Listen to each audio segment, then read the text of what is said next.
Hey, good morning, Journey Family Church. I'm so excited to be here this morning just to share with you drop in Devo. It's a story I shared at prayer night. I've shared it with youth group kids, but I feel like it's something I just need to continue to share because it's something good to hear about. So if you've already heard it, it's good to hear it again, just like I need to hear it almost every day.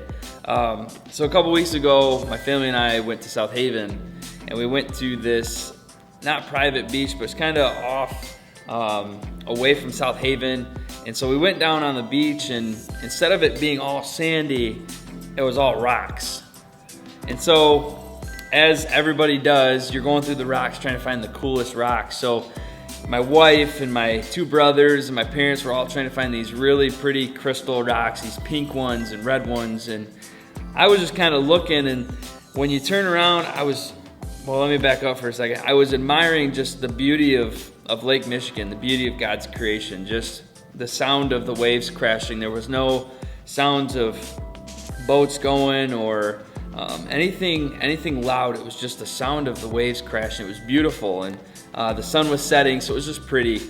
And so I was admiring that, and I turned around, and I saw all the erosion happening behind me, and all of the layers of sand, and just the years that it took for God to create, just the beauty of the layers. And it just made me marvel at God's creation.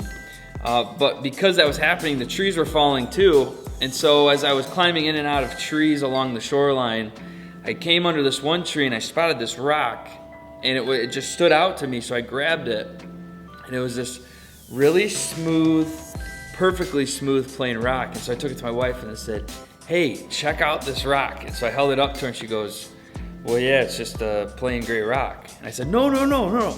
Look at this rock. And so she said, "Yeah, it's a plain gray rock." And I said, No. She just didn't understand. But at that moment, I realized God was speaking to me in that moment.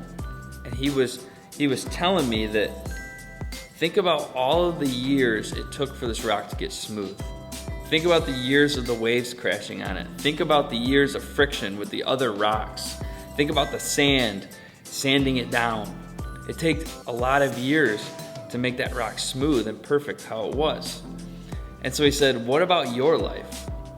Think about the years where you've had people grinding you like sandpaper, rubbing up against you, or you feel like the waves have just crashed on you over and over and over again. And to know that through those times, those tough times, those hard times we face, God is forming us into this perfect, smooth person that he wants us to be. And so it took me to the book of James, chapter 1, verses 2 through 4, and it says, "Dear brothers and sisters, when troubles come your way, consider it an opportunity for great joy. For you know that when your faith is tested, your endurance has a chance to grow. So let it grow, for when your endurance is fully developed, you will be perfect and complete, needing nothing." So I read that, and I need to consider those times, those tough times that I go through. I need to consider it great joy, because I know that the Lord is forming me and building me into the exact creation that he wants me to be. And so those times when you feel like you got people rubbing up against sandpaper, those tough times, consider it great joy, because you know that God is sculpting you into a perfect person that he wants you to be. So today, consider it great joy when you face those troubles. Enjoy your day. We'll see you guys soon. We love you.